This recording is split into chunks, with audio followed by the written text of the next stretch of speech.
साहित्य। देखिए, सबसे पहले मैं अपना परिचय दे दूं। मेरा नाम जो प्रतीक सिंह है और मैं दिल्ली विश्वविद्यालय के अलग अलग कॉलेजों में हमने अध्यापन कार्य किया है। इसके अलावा जो हमारी है पढ़ाने की शैली वो ये है कि आपस में बच्चों के साथ संवाद करके हम लोग जितना बेहतर रिजल्ट प्राप्त कर सकते हैं उसी पे हम काम कर रहे हैं। और हमारा प्रयास यही रहेगा कि हम कैसे आंसर लिखना सीखें और विषय को रुचिकर कैसे बनाया जाए। हिंदी साहित्य, आज इंट्रोडक्शन है तो केवल थोड़ा समझाऊंगा कि क्यों साहित्य आज के समय में इतना अच्छा माना जा रहा है, साहित्य में क्यों हमें आना चाहिए, या लिटरेचर का पेपर कैसे हमें यूपीएससी की सीढ़ी को दे सकता है या यूपीएससी पे कैसे हमको पहुंचा सकता है। देखो, जब भी कोई साहित्य की बात होती है तो साहित्य में समाज के हित की बात होती है, सहित, सबका हित। साहित्य समाज का दर्पण होता है। क्या होता है? समाज का दर्पण होता है। समाज के संचित जो भी विषय हैं उनको लेकर साहित्य चलता है। साहित्य के अंदर और क्या क्या चीज़ें होती हैं? आप देखेंगे कि साहित्य का विकास, कभी भी लिटरेचर का डेवलपमेंट उस समय होता है जब समाज ये देखता है कि समस्याएं, बहुत पीड़ाएं, ये सारी चीज़ें रहती हैं। हिंदी साहित्य का भी विकास उसी तरह की एक यात्रा है।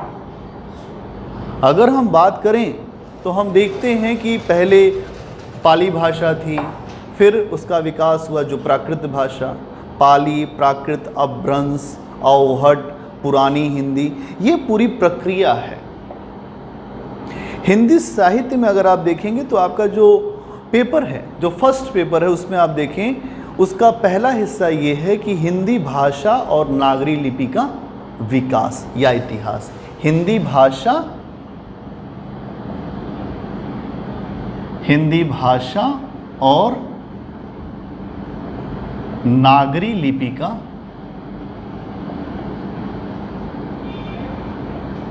इतिहास। ठीक है, पेपर 1 की बात अगर हम करें तो पेपर 1 में खंड क ये हिस्सा है। इसका मतलब क्या हुआ कि पेपर फर्स्ट में जब हमें आना है अध्ययन के लिए तो हम इसमें हिंदी भाषा के बारे में जानेंगे और नागरी लिपि का जो इतिहास है वो उसे जानेंगे। अगर हम इसमें देखें खंड ख क्या है तो हिंदी साहित्य का इतिहास। हिंदी साहित्य का इतिहास, ये क्या है? खंड ख। पेपर 1 का खंड ख क्या है? हिंदी साहित्य का इतिहास। मतलब पेपर 1 में 2 चीज़ें पूछी जाएंगी। क्या क्या? हिंदी भाषा और नागरी लिपि का इतिहास और दूसरा हिंदी साहित्य का इतिहास। अगर हम पेपर 2 में जाएं, पेपर 2 में जाते हैं तो वहाँ क्या पूछा जाता है? सबसे पहले पद्य, जो पद्य की व्याख्या है। ठीक है, इसमें कबीर, सूर, तुलसी आदि जो भी है। और इसके अलावा इसका जो दूसरा हिस्सा उसमें क्या है? गद्य, गद्य की व्याख्या। क्या समझ पा रहे हो आसान शब्दों में? मतलब हिंदी साहित्य का पेपर 2 जो है उसमें पद्य की व्याख्या है पहले हिस्से में और दूसरे हिस्से में गद्य की व्याख्या। अब हिंदी विषय में क्यों इतनी रोचकता है? रोचक क्यों है ये विषय? रोचक इसलिए है कि यहाँ पर हमारे जीवन की बहुत सारी घटनाओं को पाठ्य पुस्तक में रखा गया है। पाठ्य पुस्तकों में वो सारी घटनाएं, वो सारी चीज़ें आप देखेंगे, आपको बहुत ऐसी चीज़ें दिखेंगी जिससे हम रोज रूबरू हो रहे हैं। और रूबरू हम कैसे होते हैं? जब हम किसी घटना को देखते हैं तो उसके अलग अलग पक्ष हमको दिखाई देते हैं। साहित्य में आप देखिए कि आपको ऐसी ऐसी रचनाएं डाली गई हैं। अगर हम बात करें जो गद्य की, तो गद्य में भी बहुत उपन्यास आपको पढ़ने हैं, आपको कहानियां पढ़नी हैं। तो उपन्यास में भी जो उपन्यास डाले गए हैं, गोदान, महाभोज, दिव्या, मैला आंचल, ये जब आप पढ़ेंगे तो हिंदी साहित्य एक ऐसा आपको आधार तैयार करके देगा कि यहाँ आपको कुछ रटना नहीं है। पूरा पेपर आपको छूट देता है कि आप अपनी समझ के अनुसार लिख सकें। मतलब आपकी समझ अगर अच्छी है तो इस पेपर में अच्छे नंबर लाए जा सकते हैं। मतलब ये पेपर ऐसा है जहां आपके लिए अवसर है, स्कोप है कि आप अपने आप को खोल के लिख सकते हैं। जैसे अगर पूछा जाए कि गोदान होरी की त्रासदी था, या गोदान उपन्यास में होरी का जीवन एक त्रासदी था। अब जब गोदान पढ़ोगी तो गोदान में बहुत सारी घटनाएं हैं। होरी का संघर्ष है, धनिया का संघर्ष है, उसके पुत्र गोबर का संघर्ष है, सबके संघर्ष दिखाई देंगे और वो संघर्ष हमें ऐसे लगेंगे कि हमारा खुद का संघर्ष है। इसीलिए साहित्य में जब हम उतरते हैं तो डूब जाते हैं, है ना? कहते हैं साहित्य में जब उतरते हैं तो डूबने लगते हैं। जैसे खुसरो दरिया प्रेम का, उल्टी वाकी धार, इसमें बहुत, जब आप जायसी पढ़ोगे, जायसी की पद्मावत को देखोगे, वहां पे आप देखोगे कि जो विरह का कितना अच्छा वर्णन हुआ है। जायसी कैसे अपनी कल्पनाओं को अपने काव्य के माध्यम से अभिव्यक्त करते हैं। कबीर को आप देखोगे तो कबीर पे कोई प्रश्न पूछे कि कबीर की प्रासंगिकता क्या है, कबीर क्यों इतने बड़े समाज सुधारक हैं, हर साल एक प्रश्न कबीर पे रहता है। कुछ आपको याद नहीं करना है कबीर पे, केवल 4 एग्जाम्पल आपको आते हो कि कबीर की सोच क्या है, कबीर कैसे जाति व्यवस्था पर प्रहार करते हैं, कबीर कैसे सबकी जो बराबरी की बात करते हैं, कबीर कैसे एक ईश्वर की आराधना की बात करते हैं, कबीर कैसे एक निर्गुण ब्रह्म की बात करते हैं। जब आप ये बातें समझेंगे तो आपके पास 4 एग्जाम्पल रहे तो आप उन एग्जाम्पल्स को डाल के आंसर तुरंत लिख सकते हैं। और अगर कोई अन्य विषय है उसमें ऐसी छूट है नहीं, मतलब यहां आप अपने हिसाब से लिख के नंबर प्राप्त कर सकते हैं, यहां आपको छूट है। ये मैथमेटिक्स या इस तरीके का विषय नहीं है जहां आपके हाथ बंधे हुए हैं, यहां आपका हाथ खुला हुआ है। कुछ एक निश्चित फॉर्मेट है, उस फॉर्मेट को अगर आपने समझ लिया तो आप बेहतर उत्तर यहां पे लिख सकती हैं और बेहतर नंबर आपको मिल सकता है। ठीक है, अब देखिए जो हमारे जीवन में जो पद्य साहित्य है, अगर हम बात करें पद्य साहित्य में सूरदास हैं, तुलसीदास हैं, जायसी हैं, बिहारी हैं, मैथिली शरण गुप्त हैं, जयशंकर प्रसाद हैं और सूर्यकांत त्रिपाठी निराला है। अब निराला है, इन सब की रचनाएं हमें पढ़नी है।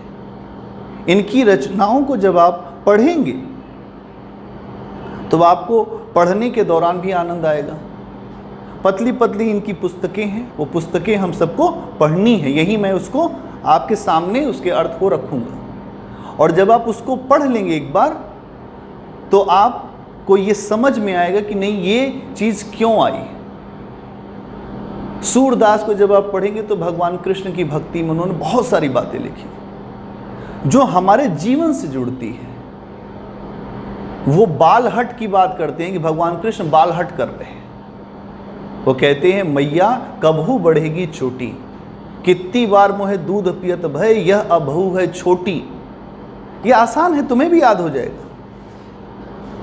तो सूर पे अगर कोई प्रश्न आ गया तो लिखने की स्थिति में रहोगे, इसलिए क्योंकि सूर के बारे में एक जर्नल कहानी आपको हम यहाँ पे समझा देंगे और 3-4 एग्जाम्पल, रोज का ये नियम होगा, कम से कम 4 एग्जाम्पल याद करके आओ, याद करके हमें सुनाना है। हिंदी साहित्य का मर्म ही है एग्जाम्पल। कुछ नहीं आपको आता है, केवल एग्जाम्पल आपको याद है, हिंदी में आपको नंबर मिलेगा ही मिलेगा। उस एग्जाम्पल से ही आप 200-250 शब्द का लिखना है, आप आराम से लिख आएंगे। अगर हम बात करें गद्य साहित्य की, इसमें आप देखेंगे आषाढ़ का एक दिन है, मोहन राकेश का जबरदस्त नाटक है,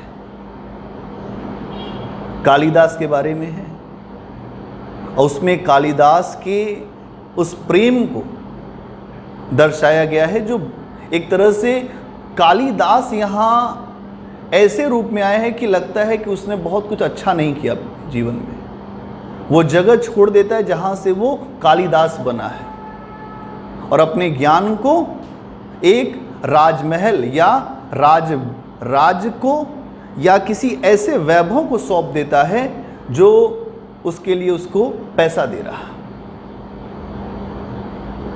आषाढ़ के एक दिन में आप देखेंगे इतना जबरदस्त प्रयोग हुआ है बारिश का, कितनी घनघोर बारिश। उसी में जो है जो नायिका है वो अपने आप को ये बता रही है कि आज इतनी तेज बारिश है, सब कुछ मेरा खो रहा है। मतलब आपको एक अच्छी फिलॉसफी समझ में आएगी। जैसे होता है ना कि कोई सीरियल होता है जो हम देखते जाते हैं, वैसे ही ये नाटक भी है। आषाढ़ का एक दिन हो गया। इसके अलावा आप देखेंगे कि प्रेमचंद का गोदान और उनकी सर्वश्रेष्ठ कहानियाँ,